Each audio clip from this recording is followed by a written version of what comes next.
Yo, yo, we got another video, and this time we are looking into the Hudson River flight, which it's a bit odd. I'm gonna be reporting on this because it's been a bit of the past couple of years. It's been a bit strange of late.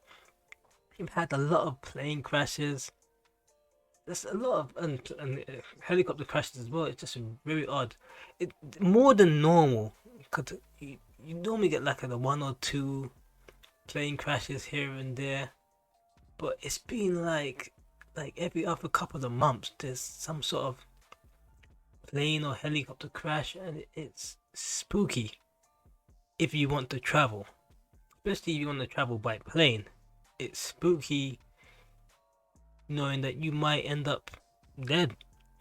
You can't bring you back to life from a plane crash. You mangled up, man. It's not like you have like an arm missing or something like that. You gone. You disintegrated.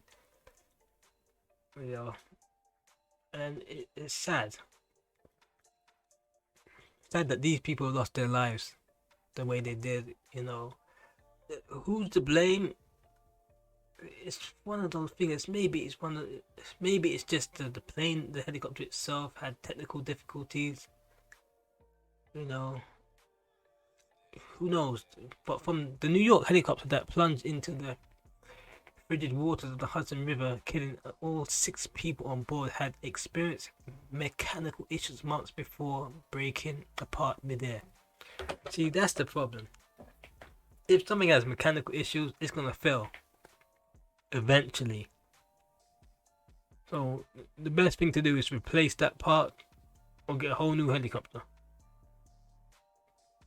You know, this is really sad. Imagine that being on your birthday and going up to on the helicopter, and then you end up just dead. I guess they didn't know, but it's one of those things you like. People could buy this, drop it the next day. I could be pop off. I don't know. It's one of those things. It's spooky. You live day to day, and then you don't know when will be your time. No. Agustin Escobar, a Siemens executive from Spain, was killed alongside his wife, Merck Karubi Montal, their 3 children, and the pilot, when their sightseeing chopper tragically plummeted about 25 minutes into the tour on Thursday afternoon. Man, that's sad. I'm just thinking, could they have jumped out the plane? I mean, I guess they tried to jump out. No, something I'm thinking. Could the blades went first? They just dropped out the sky. Unless it exploded in the air, couldn't they have just from my perspective, I'm being delusional, but couldn't they jumped into the water for safety? I'm just saying well, we're gonna watch the video and see anyways. But I'm just putting in my opinions. An investigation is currently underway to determine what caused the doomed. Let's have a look. The doomed aircraft, owned and operated by a New York helicopter, to suddenly drop out the sky. However, data from the federal need to get the black box for this as well. Show the ill-fated aircraft experienced a mechanical issue, particularly with its transmission assembly back in September. If they knew this, why didn't they fix it?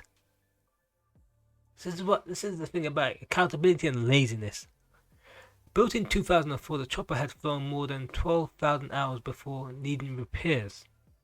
The investigation aims to examine the pilot's background, the particularly recovered wreckage, and the Manhattan-based company responds for operating the sightseeing tours in hopes of uncovering what happened in the aircraft's final moments.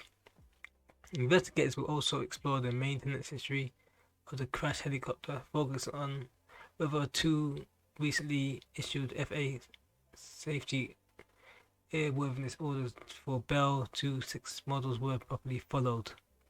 The first directive issued December 2022 required inspections and, if needed, replacements of the model's main rotor blade due to problems caused Delaminations. This is what I'm trying to say. If you knew there's a problem, find the part and replace it. But man, looking like these people didn't even bother to do that. That's one thing that scares me. Planes and helicopters. Helicopters the most. Because, you know, once they drop out the sky, you're done for, you know.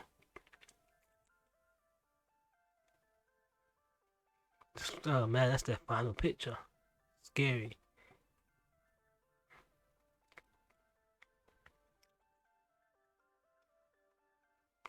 Delimation is when the internal layers of the blade begin to separate from the aircraft because of wear, damage and defects. Could lead to failure of the rotor blade if left under-addressed. It looks like that's what was the case. So we're going to look into a video. Oh my god! Oh my gosh! So look, right there. You've seen the blade's gone. Oh my goodness! Damn. Oh my gosh! Let's have a look at it. So the Oh blade. my god! Oh my gosh! The whole helicopter going over the Oh my blade. goodness! Oh, I think Oh that's my the whole gosh. helicopter's gone. Oh my god! Oh my gosh! Dang. Oh my goodness! Oh my gosh! That's their final picture. Smiling to their deaths. Who would have known?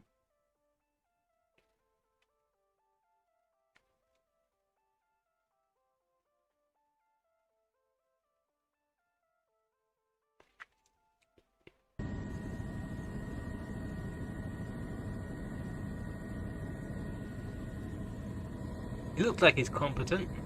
Not like he doesn't know what he's doing. I'm gonna pause it and say there's a lot of people who've died through helicopter crashes. I mean, I remember there was Kobe, and there was like I think Colin McRae. He's a race car driver. I remember back in the days, like he died. You know, and it was like it was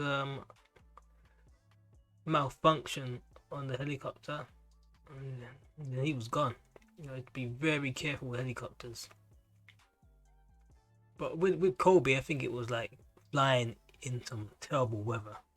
But helicopters in itself, you can cut out traffic. You can get from A to B really fast. But then you know after that, you know you have to be very careful to use them when you actually need to use them.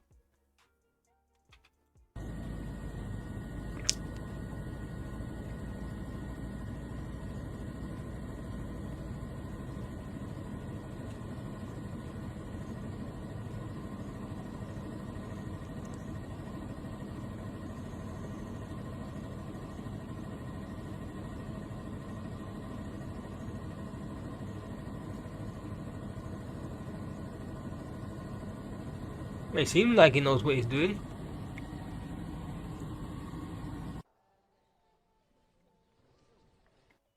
We do have the logbooks for the pilot. The pilot held a commercial pilot certificate with rotorcraft and instrument ratings. The pilot upright and move the helicopter or the wreckage in preliminary cause. That takes time. As I stated, our team I'm gonna be honest. Like, I don't think it's the pilot's fault. I think this is the fault of maintenance and keeping up to keep the helicopter up to the level of being maintained to a good worthiness. Because what we can see is that there was problems with the rotary blades, and they might not have followed up on those like to replace them and maintain them, and that's what caused a problem where you know you just have this malfunction in the air. And you know if there's warnings, you know, don't go. I guess they didn't know beforehand that this was going to happen, or there was problems with it. Otherwise, they wouldn't have gone on the helicopter. But you know, it's one of those things. Like a lot of problems when you see planes just crash and blow up.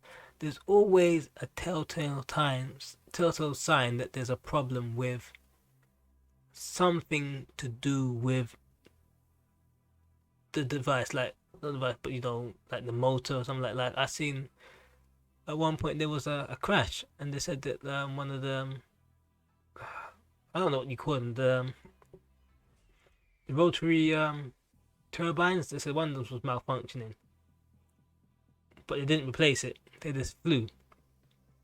Another time they said that the plane should have been decommissioned years ago, and they kept on flying the plane because they were too cheap to replace it. And all these things will cost lives. It's just laziness. Just get up and do things. You got people trying to cut corners. You cut corners, you destroy lives, you lose lives. That's what lesson learned. Anyway, I'm out. Subscribe and like if you want, but it helps the algorithm. It helps me out because I'm starting this little journey of this commentary on just news items and my views. It is what it is. Let's go.